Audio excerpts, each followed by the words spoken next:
song. Sabi ko, gusto ko i-slay. So, gumawa talaga yung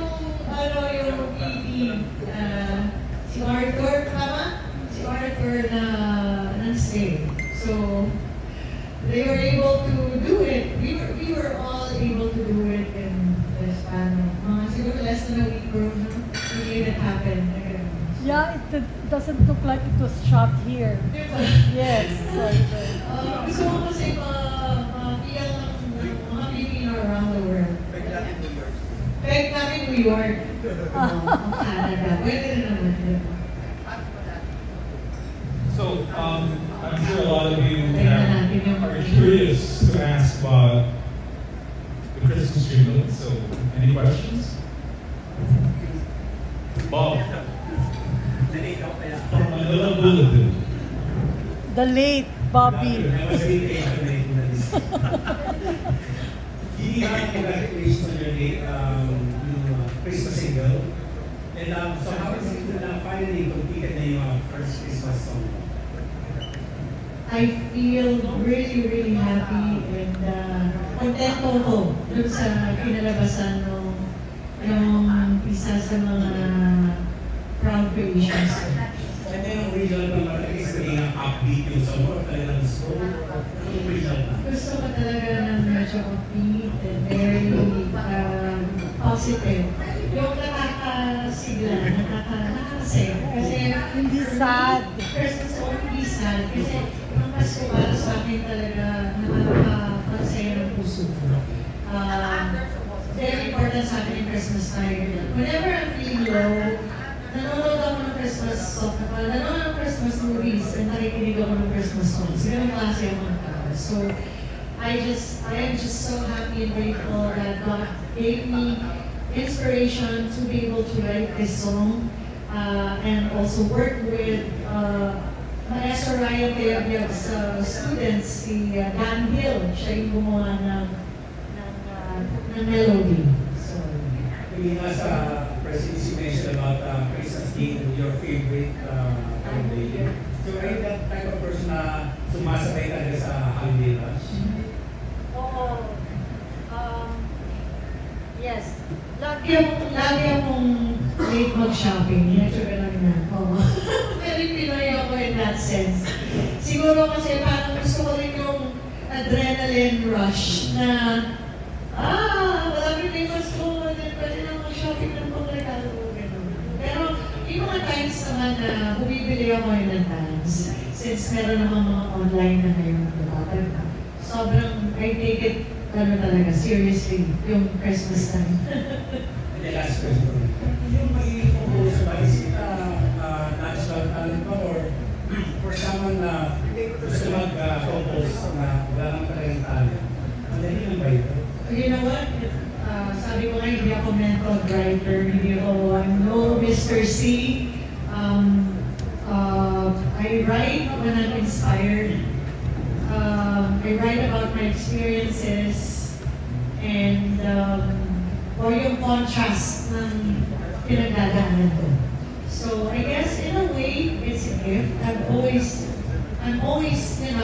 been into writing, period. So, yeah, I have been journaling since I was 11 years old. And pag pinalingan mo lahat ng journals ko, pwede pa rin talaga akong mga kanta based doon sa mga pinagdaanan ko simula nung 11 ako.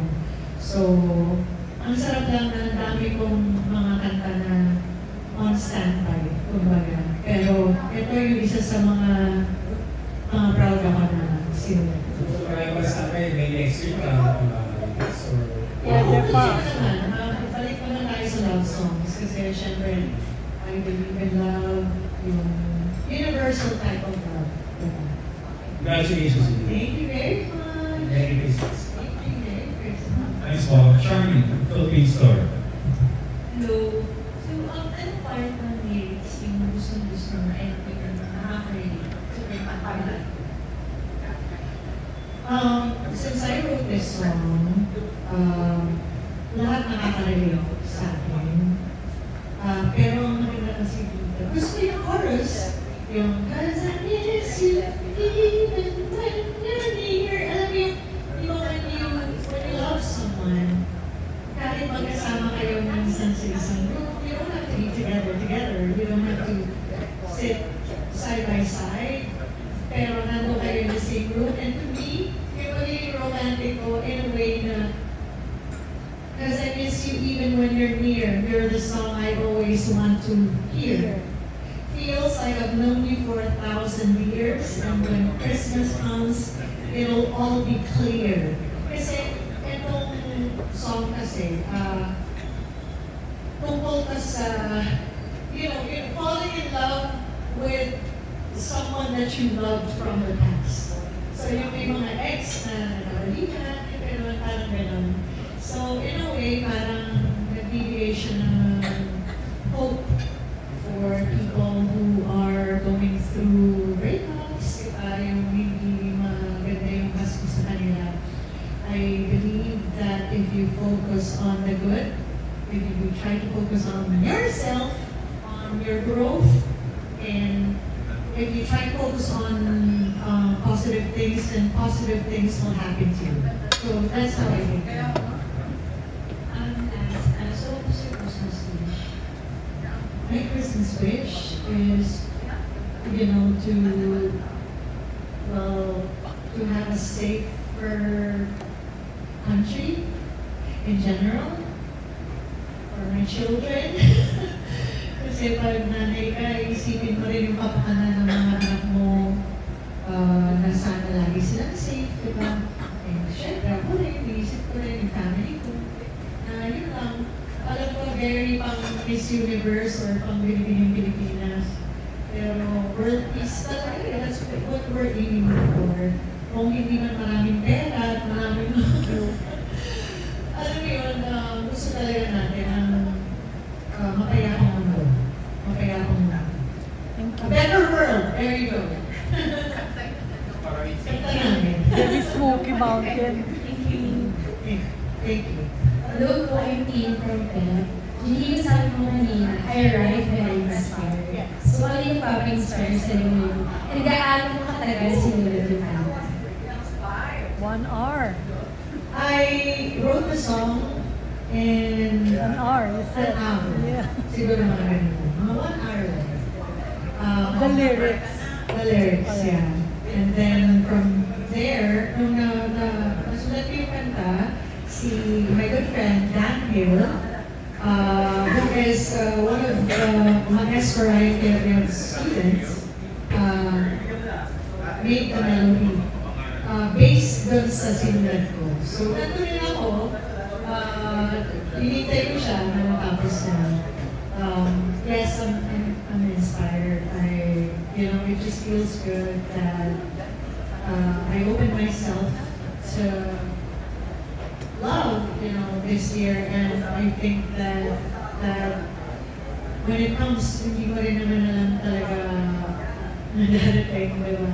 Because I never really tried to, look for it anymore. I have stopped doing that for many years because hindi na naman kulang ko. So, masarap lang na paminsan-minsan may surprise yung mula. So, yeah. Inspired talaga ako na magsulat. So based on your experience, talagang mo natin singer, yung pagsusulat ng kanta, mas madali ba kung masaya ka or malungkot? Pareho lang. Mas maraming may mga composers na mas madali para sa kanila pag broken-hearted or pag may pinagdadaanan. Pero based sa experience ko kasi, meron na akong nagawa na malungkot ako, tapos gumawa ako ng kanta na about peace. So yung contrast nung pinagdadaanan ko, kasi that's what I was aiming for, that's what I wanted to feel. So I wrote something about peace. So parang ganun. So depende yun sa kanta. Yeah, sorry. Connecting with the question, how do you say that you're really inspired when we're not in love? Diba, it's so hard to say that. So how do you go about it? Sorry. Maybe I'm in love.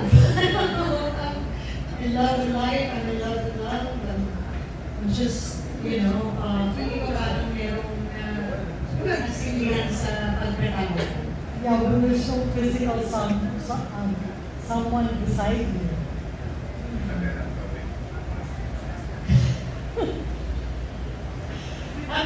I'm grateful for this year because, yeah, I have received a special gift that I did not actually I was not expecting. So, there you go. Writing the song. Yes, about love. Alright. Congratulations. And Thank you. Merry Christmas. How will be Christmas for you, sorry, one more, for you this year? With whom? Or and where? Well, it's going to be with my loved ones and family. Yeah, just loved ones. I think I find Christmas Eve as very intimate. Tayo mga Pilipino gusto natin yung pamilya talaga yung mga kasama natin. And kung hindi man yung iba na hindi close to family, at least sa malalapit ng mga kaibigan, sana kasama rin sila. You're spending it here? I'm spending it here, yes. In here with my daughter Londa and my sisters, loved ones. And I just want to say thank you, of course, to my best friend. One of my best friends, Jeffrey Dalamo, for doing this music video. Siyempre, yung mga kaibigan niya sa film industry, nagulabog ko. Maraming salamat. Jeff directed the video. Oo, si Jeffrey kumuha niya. Sabi ko nga, we made it snow in Quezon City where we shot it. Si Dustin Boy, DOP, sino ba? Eugene, of course, is Jeff. Eugene Aleta is Yes, Eugene Aleta. he's actually my AD, but he also studied film sa Toronto, Yeah. and now he has a rental company. So ginamit namin ng equipment.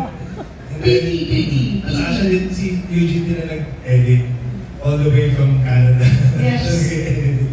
Tapos si Arthur Diaz, may production designer.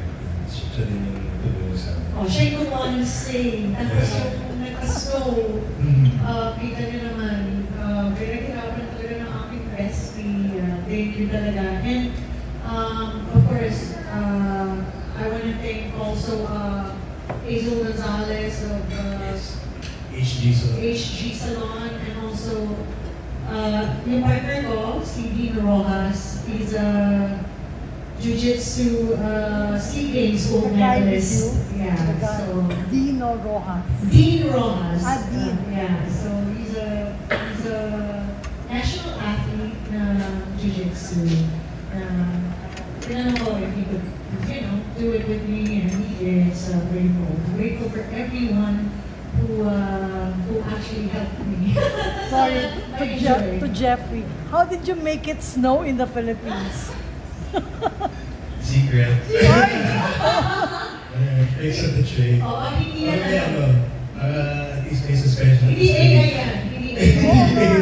Hindi CGI. Practical, pure practical stuff. Yes. Nice. It didn't look like it's here. It was shot here in the Philippines. Yung na-peg namin kasi Central Park. Pero shots na hindi nagawa kasi wala nang time. But yun yung gusto namin. Gumawa siya Central Park. So that's the New York, peg. Thank you. Thank you very much, everyone. Thank you, Jeff. In case, I'm sure a lot of you know, but just in case some of you don't, Jeff is actually one of Jen's co-members from Smoky Mountain. So, One of my best friends. but, yeah, the original.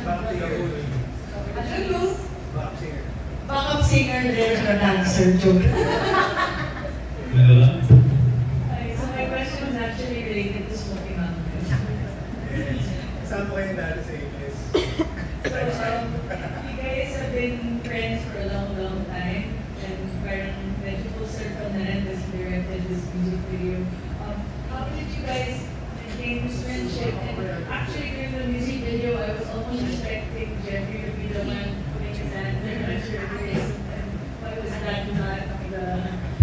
Because the last music video that I actually made, that he also shot in yung partner ko. It was for the song Sinungaling. So The one in the beach? Yes, the the one, one on yeah. the beach, yeah. So sabi ko nga, oh my gosh, so, dami na ng utang kong kay Jem. Sabi ko, direct. Sabi ko, magbuburakay ka. Diba? Oh, so, yun. But yung friendship, how did you guys maintain it? Wala eh. I guess si Jeff is one of those people na alam ko na nasa past ko rin. Na siguro na past life ko, na siya. Diba? Kahit anong mangyari, we just click. And we get each other, we respect one another. Kaya namin kulitin yung isa't isa, pero kaya rin namin lubayan yung isa't isa. Alam mo yun? Yung respeto nandun. And we have fun together all the time. I'm stuck with him now. And I'm glad. Sabi ko, she's stuck with me. I'm glad. I'm glad to be And I'm stuck with her. Glad ibang choice. That's the collab song. Maybe. Why not? We actually have a lot of other future projects.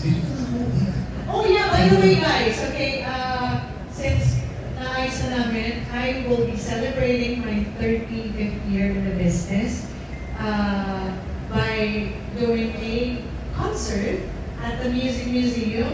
Birthday concert in Shamsa, birthday was April 2. And this will be on April 4 and 5, which will be directed by Jeffrey Dinaldo.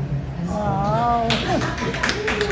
So, dito ipapakita natin yung, di ba? I think I wanna focus on, yun nga, yung mga pinagagawa ko sa buhay ko, yung triathlon, yung weightlifting and all that, yung running, biking and everything. Ilagay natin sa concert, pwede naman yun direct, no? Para That's another press con. Oh, that's gonna be another press con for sure. But yeah, that will be right after my 49th birthday. Wow. And yeah, let's do this.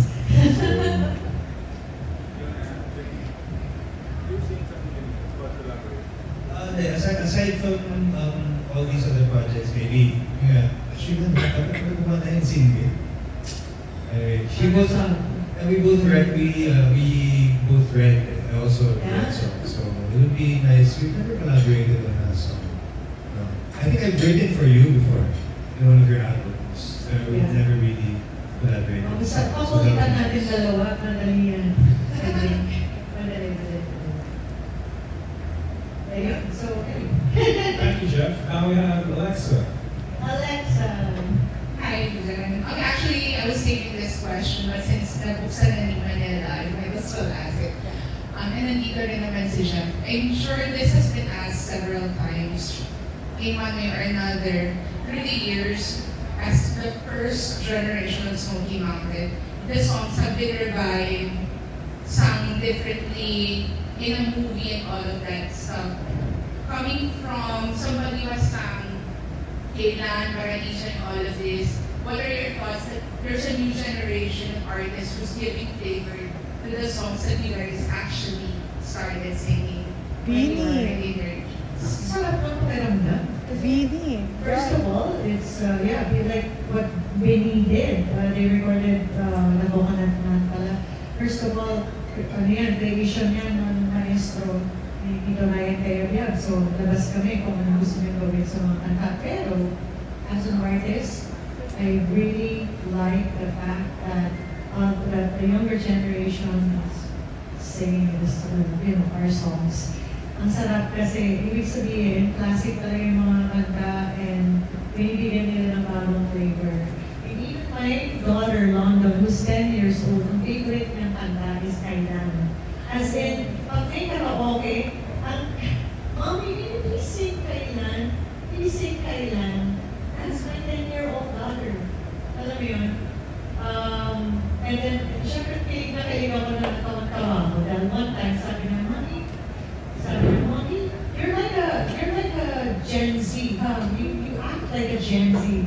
sabi niya, or millennial. Sabi ko, well, baby girl, I'm no Gen Z nor a millennial because I'm a Gen Xer. Sabi niya, what's that? Sabi ko, it's over. Sabi niya, oh, ganun siya. Forget it. It's okay. It doesn't matter, di ba? I think music is universal, di ba? So, kahit sino pwede kantahin yung mga kanta namin. Jeff, what can you say about that? The only time I'm gonna ask that question to you because Can This Be Love was actually made into a movie. Yes. Before. So like, from somebody who has sung that when you were a kid, when you were in your teens, and it's made into a movie, and it's still universal. What's your thought on that? Of course, I'm very honored to be the first one to sing that song. And it's funny, sometimes like there was a time that I was facilitating this voice singing workshop. Tapos may kumanta ng Red Spirit doon, hindi niya alam na ako yung original singer. Akala niya si Sarah Geronimo. Which I don't mind, because you know, I really love it when other singers sing our songs, the Smoky Mountain songs, and sing them in their own style. Kasi it gives more color, more flavor, it adds more texture to what already is a masterpiece in our ears. Siyempre, sinunod yun ni Mr. Ed Gabriel, the national artist and our mentor. So, we love it. I also watched the show of si Tito Ryan last time, Gen Z. And may kumanta si Janela ng Can This Be Love, kumanta si Julian ng Kailan. So, galing. Tapos Beanie, sang, of course, Coconut. And City, ano pa yung mga Smoky Mountain songs. But then, wala, it's, well, until now, syempre, parang we're just so fortunate to have been part of the group of Smoky Mountain. Na, kung kabataan namin, kung bata kami, halos di namin na-gets diba? We were just happy to be part of that group. And we just really wanted to sing and perform. Tapos di namin alam na mag-trickle down into almost 40 years na din. Ever since then. So, yeah.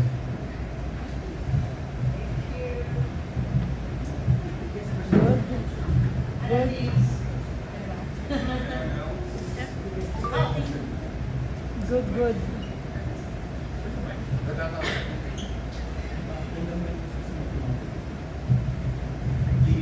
Will the members of us Smoky Mountain be part of your concerts? Surprise. They should. Sana.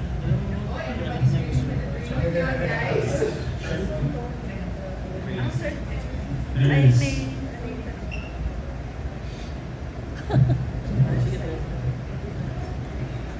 Hi, earlier you mentioned that your daughter is very talented and of course using to K-pop and music. Did she express any intention of joining showbiz anytime soon? If she would, would you allow it? Why not?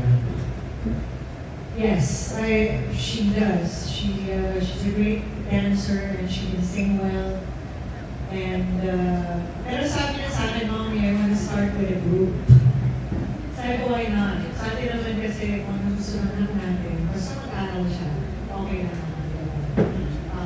So, yeah, I guess I'm gonna allow her and I'm passing the torch down to my daughter. And when she's ready, I think she's gonna do it. Are you going to the stage now? I'll try my best not to be one, but I think I just want to be there for her to guide her. Because we know that the world of show business can be very, it can be fun and colorful. At the same time, it can also be a little tricky and scary. So I want to be there for her, and I want to be able to guide her. One final question, and since Christmas is your favorite season of the year, this year, what makes your Christmas extra special? year it's going to be extra special because I have opened myself to love once again. So I think that's pretty special because for many years, since 2020, sarado talaga. But I'm happier and I'm just really happy. I'm grateful. We're happy for you. Congratulations. Nandito ba sa or abroad? Showbiz. Showbiz or national? Would you like to use the mic? Yeah, he's here. He's here and I'm very, very proud of him. He inspires me. He inspires me to be better in life. Yung mga positive reinforcement galing sa kanya. Is he from showbiz also? Is he part of the music video?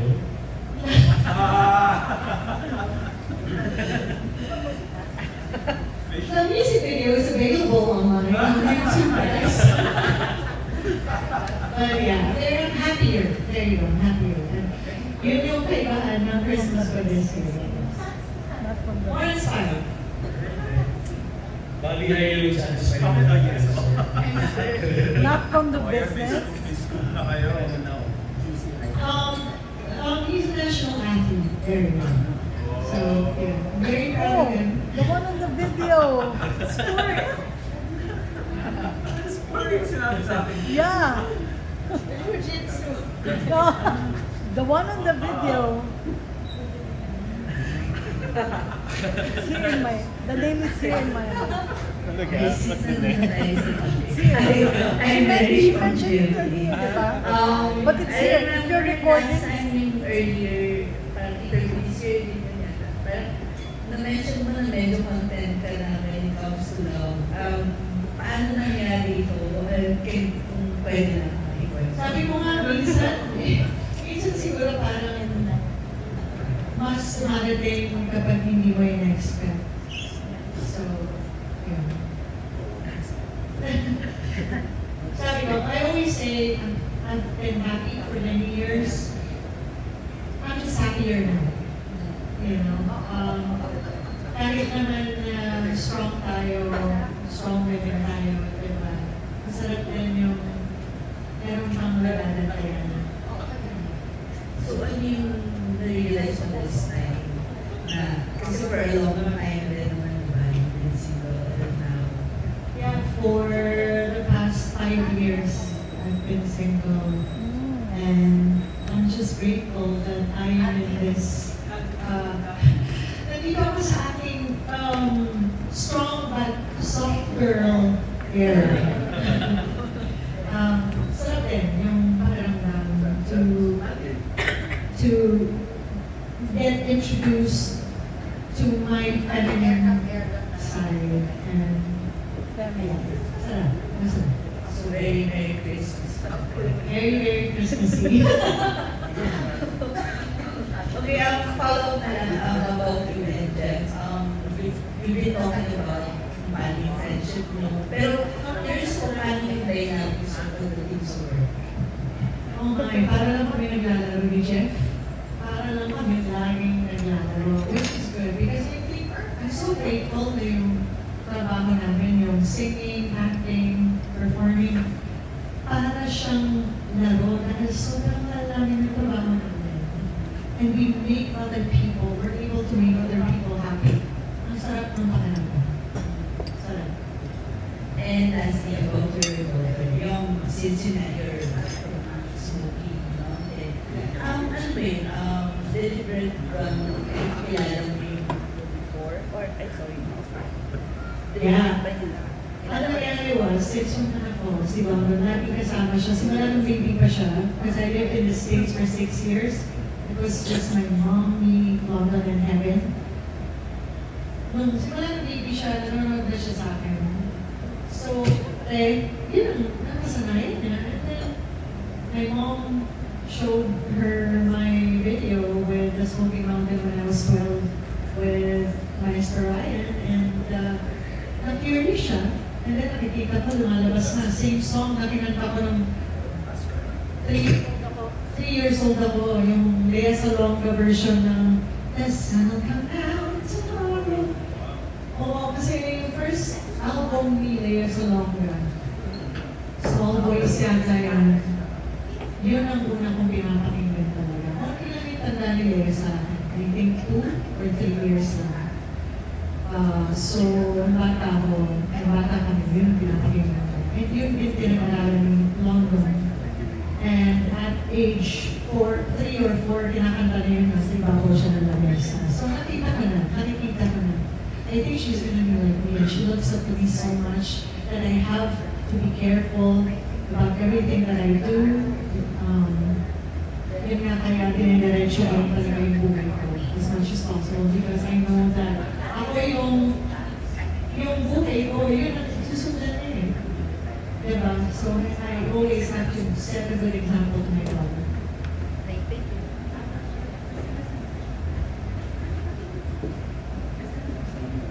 Okay, so Thank you. this. Okay, so Hindi ba nasa Are there offers na mag-reunite talaga? Maraming offers talaga na mag-reunite yung story natin. Pero kasi may isa pa kaming member na nililigawan, which is James Coronel. Asa na? James? Ayan. James I. Baka naman, sa 2025, pwede ka nang sumama sa amin para magawin na reunion ako. Since, siya na lang yung hinihintay namin. Kasi James is a successful businessman.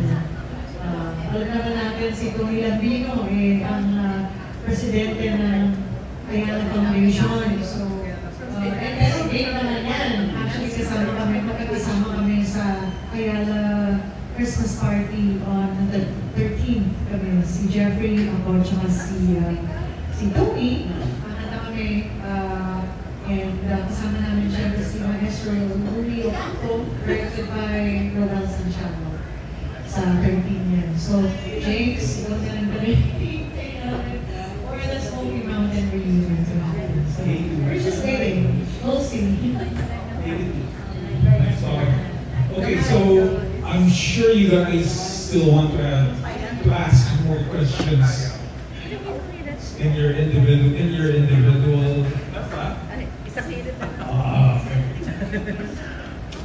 Since medyo timely ang pangalan ng parting sa Lopez, any reaction? Yung Filipino, Oo nga, grabe. Amazing. Masabi ko lang, lalo nakikilala ang mga Pilipino sa buong mundo. And hindi mapipigilan talaga kasi isa tayo sa pinakamagaling na lahi pagdating sa pag-awit. So congratulations sa inyo lahi. And sana lalong umantay yung career. Maraming salamat for putting the Philippines back in the map. thank you. Okay guys, so to give you more time for your individual interviews, let's formally close the Q&A. But before we do that, photo op mention.